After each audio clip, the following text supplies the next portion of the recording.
ادامه گفتارهای رادیوی فرهنگ.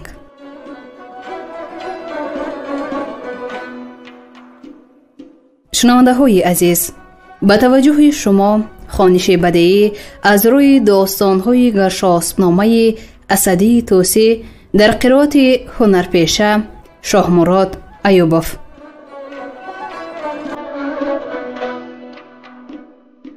گفتار 36.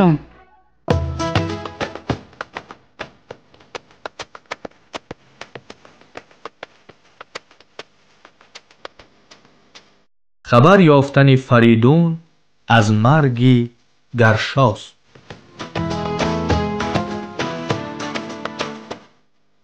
چون نزد فریدون زی سوگ و زی غم رسید آگهی گشت از اندوه دژم. همه جامه زد چاک و بینداخت تاج، گریوان به خاک آمد از تخت عاج. همه گفت گردا گوا سرورا، حجب را جهانگیر ناماورا. کی گیرد کنون گرز و شمشیری تو، چو بیکار شد بازوی چیری تو. به هر کشور از بهر من کارزار، کی جوید چو شد مر تو را کارزار. درختی بودی سال و مه بارور، خیرد بیخ و دین برگ و بارش هنر. درخت از زمین سر کشد بر فراز، تو زیر زمین چون شدی پست باز. چو گنجی بودی از هنر در جهان، نهان گشتی و گنج باشد نهان. جهان از پسی تو مماناد دیر، شدم سیر از او کس تو او گشت سیر. روانی تو زنده است گر تن بمرد، ندارد خردمند مرگی تو خورد. از این سوگ و غم در کبودی سیاه، ببود هفته با سرانی سپاه. به نزد نریمان چو یک هفته بود، یک سوگنامه فرستاد زود. سری نامه نامی جهاندار گفت، که با جان دانا خرد ساخت جفت. تنی زندگان را زمین جای کرد، زبر بی ستون چرخ بر جای کرد. دهد جان و پس باز خواهد چو داد، بد و نیک هر چو کند هست داد. دیگر گفت از آن روزی اندوه فزای، رسید آگهی کند دلها ز جای. به مرگ سپهبد جهان پهلوان، که از دانش دارد روشن روان.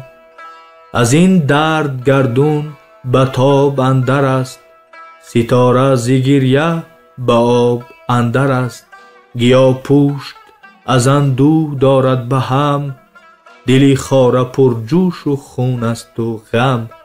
همان تعبی گیتی بگشت ای شگفت، جدا هر یک ساز دیگر گرفت. شد آتش به هر دل درون تف و تاب، سرشک خروشان روان خون ناب. زمین سر به سر سوگ آن مرد شد، هوا بر جگرها دمی سرد شد. بدان ای سپهدار خسرو پرست، که غم مرا از تو افزون تر است. ولیکن چو خرسند نبوم چی سود، که با مرگ چاره نخواهد بود. جهان چون یک 7 سر اژدهاست، کسی نیست کز چنگ و تابش رهاست. دهانش آتش است و شب و روز دم، هوا سینه دوم آب و هامون شکم.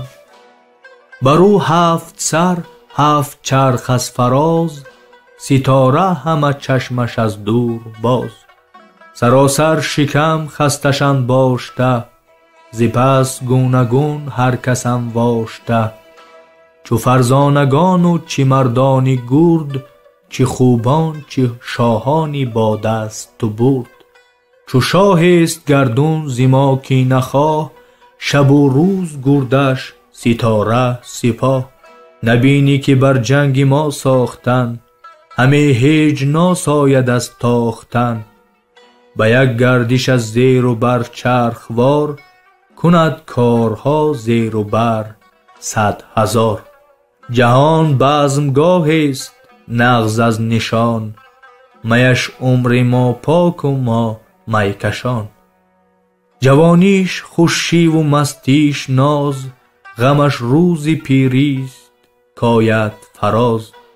از این مستی آن کس که شد خفته پست، نه هوش یافته هرگز نه از خواب جست. اگر چند بسیار مانی بجای، هم آخر سرآید سپنجی سرای. نه آن ماند خواهد که با زور و گنج، نه آن کس که درویشی با درد و رنج. بهشتی بودی گیتی از رنگ و بوی، اگر مرگ و پیری نبودی دروی. کهن بارگاه است برساخته، کزو کس نشد کار پرداخته. تنی ما چو میوه است و ما میوه دار، بچینند یک روز میوه زیدار. شب و روز همواره با ما براه، دو پیکند پویان سپید و سیاه. ولیکن زی پس ما بماندیم زود، شوند این دو از پیش چون باد و دود. یکی جامه زندگانی است تن، که جان داردش پوششی خویشتن. بفرساید آخر چرخی بلند، چو فرسود جامه بباید فکند. زی ما تا ره مرگ یک دم ره است، اگر دم دراز است اگر کوته است.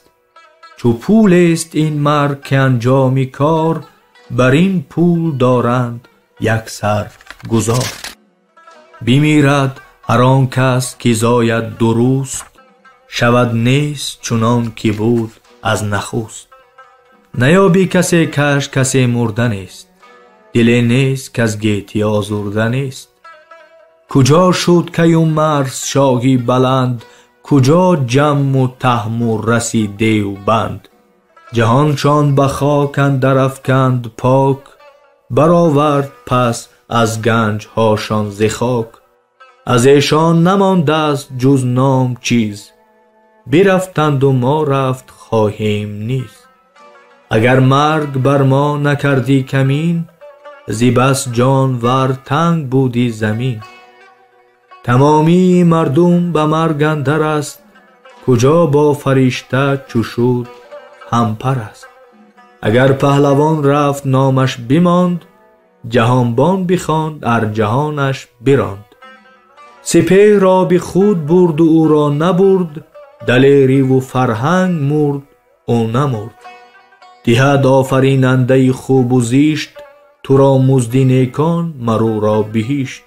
گرو شد کنون ماند گاهش تو را، سپردیم ما بارگاهش تو را. ز دل مهر او بر تو انگیختیم، غمش را به شادی برآمیختیم. که تو یادگاری از آن پهلوان، همیشه بزی شاد و روشن روان. چو مه نو شود جامه نو ساز کن، ببور از غم و شادی آغاز کن. می و یغزلت ز بالای خویش، فرستادم اینک به آیین پیش. بدین تن بپوش و بدان غم گسار، بدین جوی بزم و بدان کن شکار. چنان کن که در مهرگان نام را، بیاری به نزدیک ما سام را. که تا دل به فرزند تو خوش کنیم، بسوزیم غم را تو آتش کنیم. نگاه کن مران نامه را ور فرود، همین است گفتار بر تو درود. فرسته شد و نامه و هدیه برد، بپوشید خلعت نریمان گرد. به شادی فرستاده برگشت باز، گهی مهرگان راه را کرد ساز. سوی شاه با سامیل داد روی، چاگاه شد زو کی نامجوی. پذیره فرستاد یک سر سپاه، پیاده شد از پیش از بارگاه. نشاندش به رنگ و پرسید چند، به خرسندیش داد هر گونه پند. بدان روز و جشنی گزین مهرگان، گهی بزم و رودی پری چهرگان. بفرمود تا خوان نهادند کی، پس از خوان نشستند بر بزم می. بر اورنگ بود پهلوان پیش شاه، سوی راستش سام بود نزدیکگاه. یکی 10 منی جام می پر نبید، ندانیست آن را بجوز شه کلید.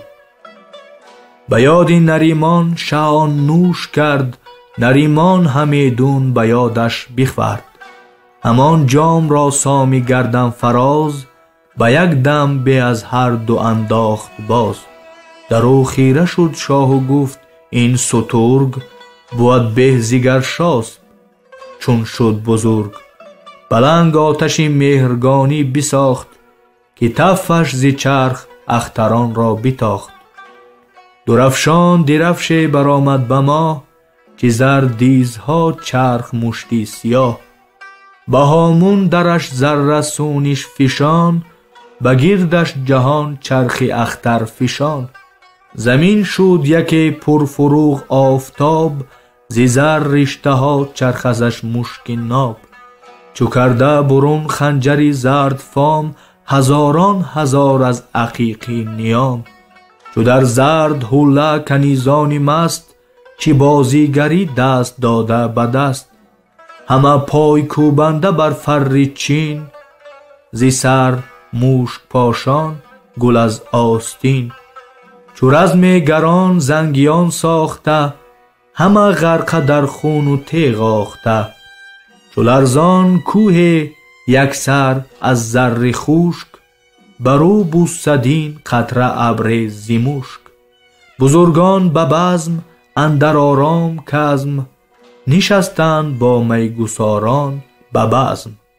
سری چنگ سازنده چنگ شد، دل نای هم ناله زنگ شد. به کف جامی می چشمه نوش کرد، هوا پرنوایی خلالوش کشت.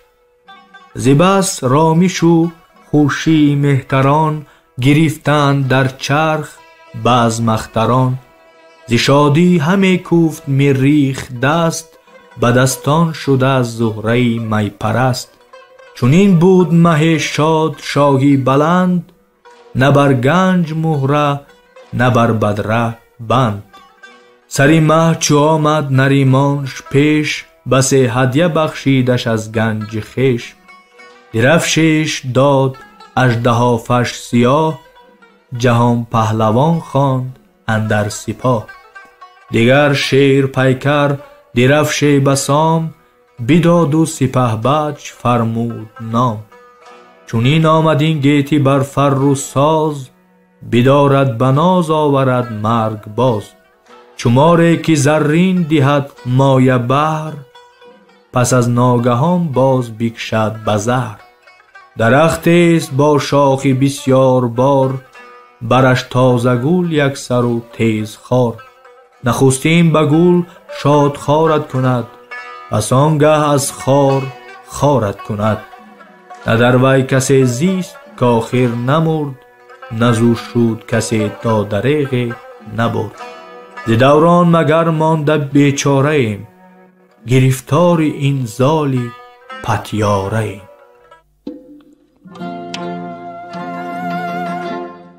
در خاتمه کتاب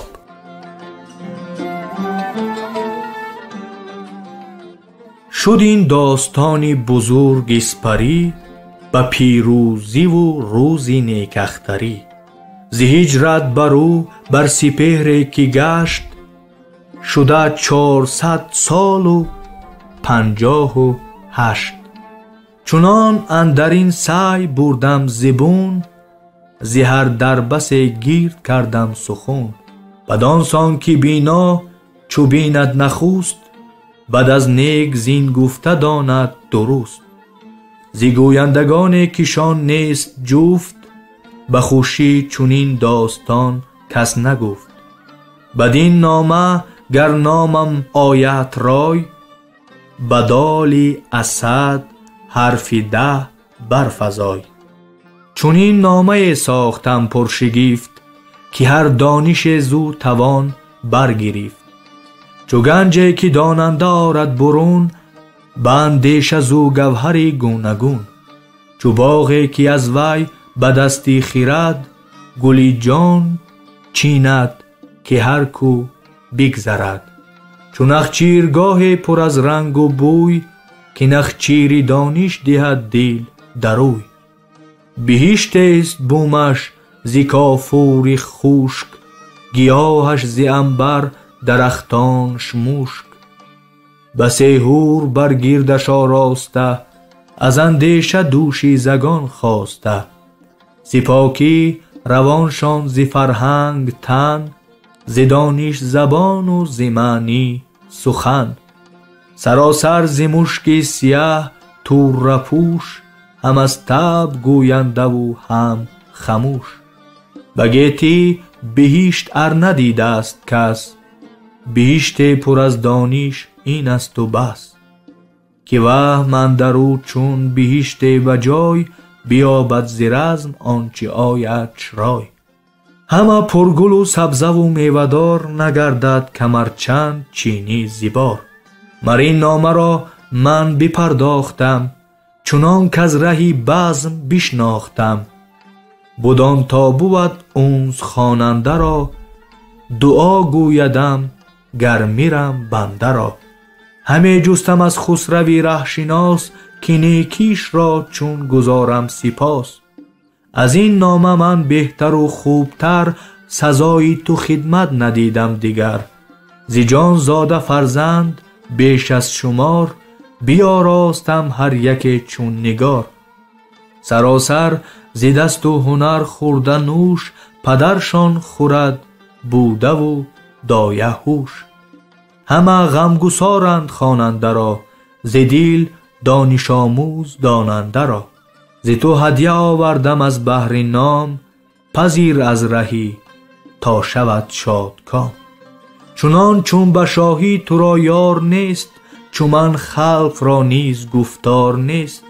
کنون تا در این تن مرا جان بود، زبانم به مدح تو گردان بود. چون نیکو شد از جاه تو کار من، بیفروخت زین خلق بازار من. ز تو تا بوم زنده دارم سپاس، که من با خرد یارم و حق شناس. همه تا بود 7 کشور بجای، مبادا گزند ز فانی سرای.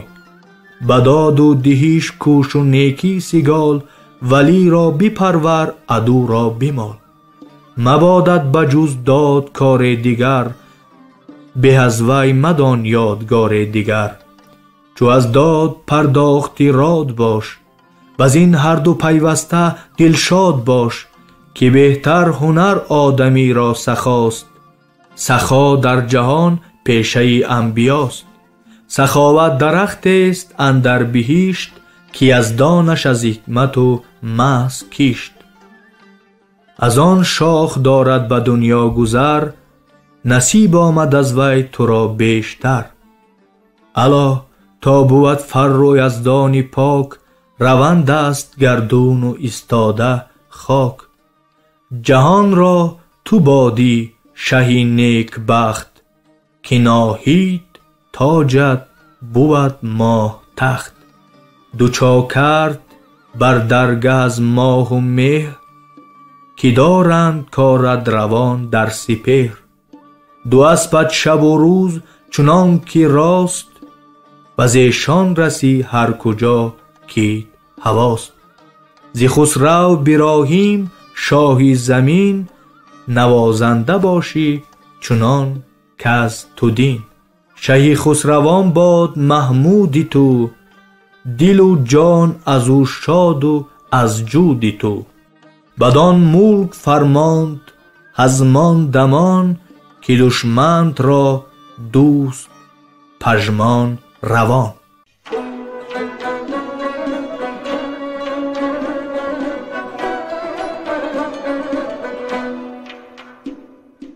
شنونده های گرامی، شما خوانش بدیعی را از روی داستان های گرشاسب‌نامه اسدی توسی در قرائت هنرپیشه شاهمراد ایوبов از رادیوی فرهنگ شنیدید. کارگردان جولان قابلزاده، محرر لطفالله عزیز، مشاور عابد سیدزاده. پایان گفتار 36